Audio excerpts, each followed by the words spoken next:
Vijay TV நேயர்களுக்கு இனிய வணக்கம்.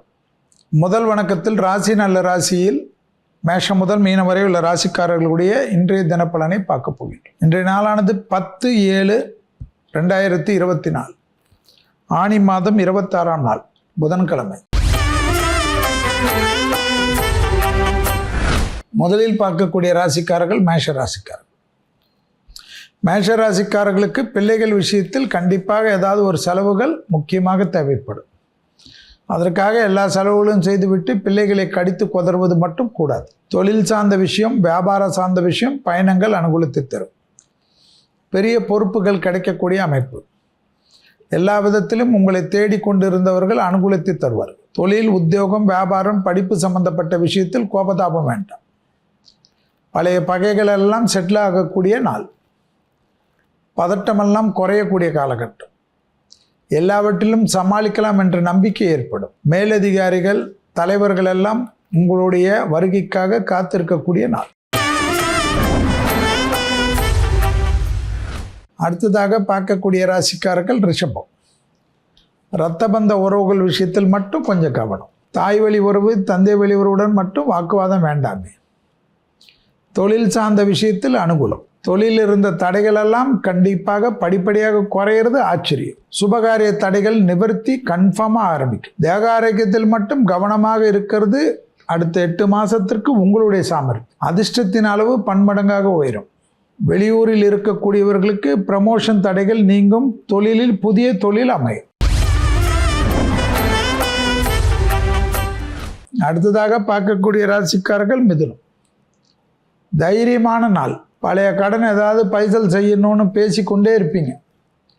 அது பைசல் செய்வதற்கு உண்டான உங்கள் முயற்சி வெற்றி ஏற்படும். தாய் வழி உறவு, தந்தை வழி உறவுடன் இருந்த மனத்தாங்கல் தீரும். வண்டி வாகனத்தில் இருந்த பாதிப்புகளை நிவர்த்தி செய்து கொள்ளுங்கள். வண்டி வாகனத்தில் வித்தை மட்டும் வேண்டாம் சாமி. சனி வக்கரமாக இருக்கிறது, அதிச்சாரத்தில் இருக்கிறது எல்லாம் உங்களுக்கு தெரியும்.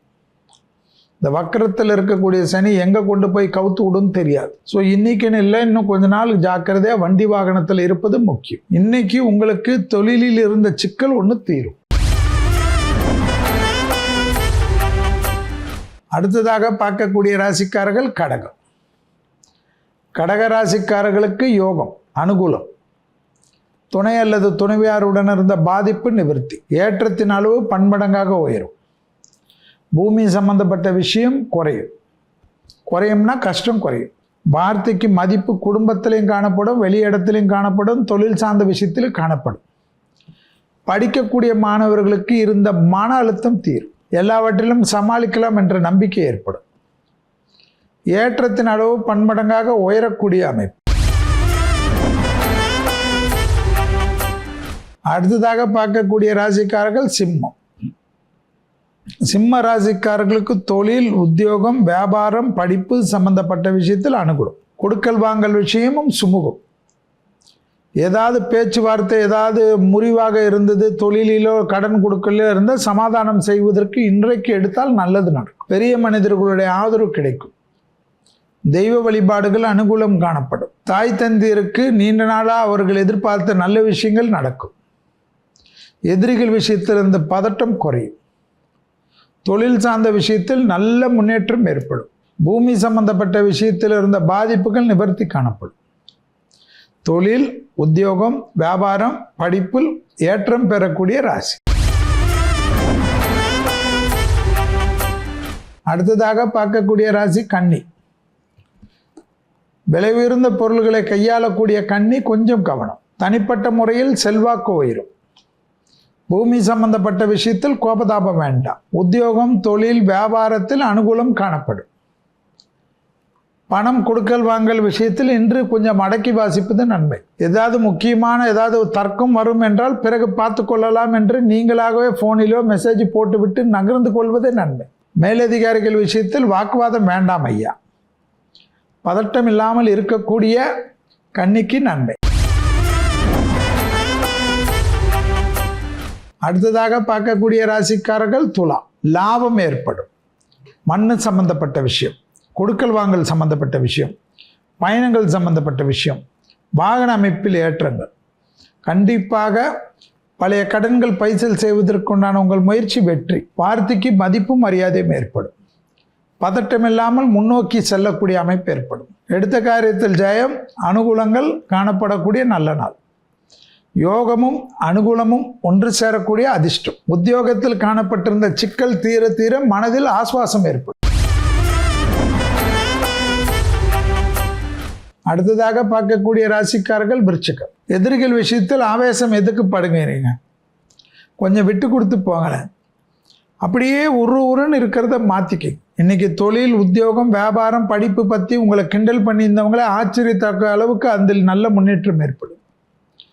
ப்ரமோஷன் தடைகள் நீங்கும். குறிப்பாக அரசு துறை, அரசியல்வாதிகளுக்கு பெரிய கௌரவம் ஏற்படும். தொழில் சார்ந்த விஷயம், வியாபாரம் சார்ந்த விஷயம், படிப்பு சார்ந்த விஷயத்தில் இழுபறியாக இருந்த நிலைமைகள் படிப்படியாக மாறும். எடுத்த காரியத்தில் ஜெயம், அனுகூலம் காணப்படும். பூமி சம்பந்தப்பட்ட விஷயத்தில் நீண்ட நாட்களாக காணப்பட்ட இந்த சிக்கல் படிப்படியாக தீரும். உத்தியோகத்தில் ஏற்றம் ஏற்படும். அடுத்ததாக பார்க்கக்கூடிய ராசிக்காரர்கள் தனுசு. தனுசு ராசிக்காரர்களுக்கு யோக பலங்களும் அனுகூலங்களும் கண்டிப்பாக வரும். பெரிய மனிதர்களுடன் வாக்குவாதம் வேண்டாம். பெற்றோர், பெரியோர், இரத்த பந்த உறவுகள் விஷயத்தில் ஏதாவது மனத்தாங்கள், கஷ்டங்கள் இருந்தாலும் இவ்வளோ ஆவேசப்படுவது எதுக்காக என்பதை யோசிங்க. எல்லாவற்றிலும் செய்யக்கூடிய ராசிக்காரர்கள் தனுசு. உறவினர் மத்தியில் மட்டும் சிறிது கவனம். நினைத்தவுடன் நீ நடக்கணும் என்றால் அது கடவுளுக்கே நடக்காது. நாமெல்லாம் மனிதர்கள். சிறிது விட்டு கொடுத்து போகிறது நன்மை. தாய் வழி உறவு, தந்தை வழி உறவுடன் சமாதான உடன்படிக்கை செய்து கொள்ளக்கூடிய தனுசு ஏற்றம். பதட்டம் இல்லாமல் தொழில் அமைப்பு ஏற்றம் பெறும். அடுத்ததாக பார்க்கக்கூடிய ராசிக்காரர்கள் மகரம். சந்திராஷ்டிரம் உள்ளதை ஞாபகத்தில் வைத்து கொண்டால் போதும். உத்தியோகம், தொழில், வியாபாரம், படிப்பு கண்டிப்பாக பயப்பட வேணாம். சந்திராஷ்டிரமத்தில் பயணங்கள் போன்ற சமயத்தில் கவனம். வழுக்கலான இடங்களில் கவனம். படிக்கட்டில் ரஜினி ஸ்டைல்லாம் பண்ணிங்கன்னா கவுண்டமணி ஸ்டைல் ஆகிடும். வியாபாரத்தில் அனுகூலம் காணப்படும். பிள்ளைகளுடன் மனமிட்டு பேசினீர்களா, உங்களுக்கும் அவர்களுக்கும் இருக்கக்கூடிய இடைவெளிகள் நீங்கும். வேற்றுமொழி மனிதர்களால் ஆதாயம் கிடைக்கும். படிப்படியாக ஏற்றங்கள் பெறக்கூடிய ராசிக்காரர்கள் மகரம். அடுத்ததாக பார்க்கக்கூடிய ராசி கும்பம். கும்பராசிக்காரர்களுக்கு கண்டிப்பாக குடும்பத்தில் அந்யோன்ய குறைபாடு இல்லாமல் பார்த்து கொண்டால் போதும். லாபம், அனுகூலம் காணப்படும். தொழில் சார்ந்த விஷயத்தில் நல்ல முன்னேற்றம் ஏற்படும். பிள்ளைகள் விஷயத்தில் இந்த பதட்டம் படிப்படியாக குறையும். கொடுத்த வாக்கை குடும்பத்திலும் வெளிவட்டாரத்தில் காப்பாற்றக்கூடிய உன்னதமான சூழ்நிலை. தொழில் சார்ந்த விஷயத்தில் இந்த பதட்டம் படிப்படியாக குறைவது கண்கூடாக பார்க்கலாம். ஏற்றத்தின் அளவு அனுகூலங்கள் காணப்படும். பூமி சம்பந்தப்பட்ட விஷயத்தில் இருந்த சிக்கல் தீரும். நீண்ட நாட்களாக காணப்பட்டிருந்த அனுகூலமான காலகட்டம். அடுத்ததாக பார்க்கக்கூடிய ராசிக்காரர்கள் மீனம். தைரியம், தன்னம்பிக்கை எல்லாம் ஏற்படும். பதட்டமில்லாமல் முன்னேறக்கூடிய நாள். எதை தொட்டாலும் அது விளங்கும். நெகட்டிவ் தாட்டை வைத்து கொண்டு தொடாதீர்கள். குடும்பமாகட்டும், வெளியிடமாகட்டும், பிள்ளைகளாகட்டும், உறவினர்களாகட்டும், நண்பர்களாக இருக்கட்டும், தொழிலாக இருக்கட்டும், பயணங்களாக இருக்கட்டும், முன்னோக்கி செல்லுங்கள். கடக்கு கொடுக்கல் வாங்கல், பண அமைப்பு எல்லாம் தீரும். பிரச்சனைகள் முடிவுக்கு வரக்கூடிய நாள். ப்ரமோஷன் தடைகள் அனுகூலத்தை தரும்.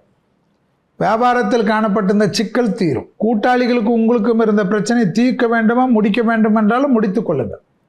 அதாவது இனிமேல் கூட்டு தொழில் வேண்டாம் என்றாலும் செய்து கொள்ளலாம். அந்த அளவுக்கு அனுகூலம். இதுவரை மேஷம் முதல் மீன வரை உள்ள ராசிக்காரர்களுடைய இன்றைய பலனை பார்த்தோம். ராசி பலன்லாம் பார்த்திருப்பீங்க. ஜோதிடம் சார்ந்த ஒரு சந்தேகத்துக்கு நம்மளோட ஜோதிடர் விடையளிக்கிறாரு. வாங்க என்னன்னு பார்க்கலாம். பிறந்த நாளுக்கு அன்னதானம் செய்வது சிறந்ததா, இல்லைன்னா கோயிலுக்கு கும்பாபிஷேகம் செய்வது சிறந்ததான்னு ஒருத்தர் பாண்டிச்சேரியிலிருந்து சங்கர் கேட்டிருக்கார். கும்பாபிஷேகம் செய்யக்கூடிய வசதி இருந்தால் வாழ்க்கை முழுவதும் அன்னதானம் செய்யலாம். அதுவே அதுக்கு உண்டான அமைப்பு. அதாவது அன்னதானம் என்றது எப்பொழுதும் வாரம் ஒரு நாள் செய்தால் கூட அதுவே அன்னதானம் கணக்கு தான். பிறந்த நாளில் கும்பாபிஷேகம் என்பது ஊர் கூடி செய்வது கும்பாபிஷேகம். அதனால் கும்பாபிஷேகம் அந்த தெய்வம் தனக்கு வேண்டியதை யார் இடத்தில் வாங்க வேண்டுமோ, எந்தெந்த பொருளை வாங்க வேண்டுமோ அந்த தெய்வம் வாங்கி கொள்ளும். எந்த கோயிலில் கும்பாபிஷேகம் நடக்கிறதோ. அன்னதானத்தை எப்பொழுதும் விடாமல் செய்யுங்கள். என்றைக்குமே நன்மை தரும்.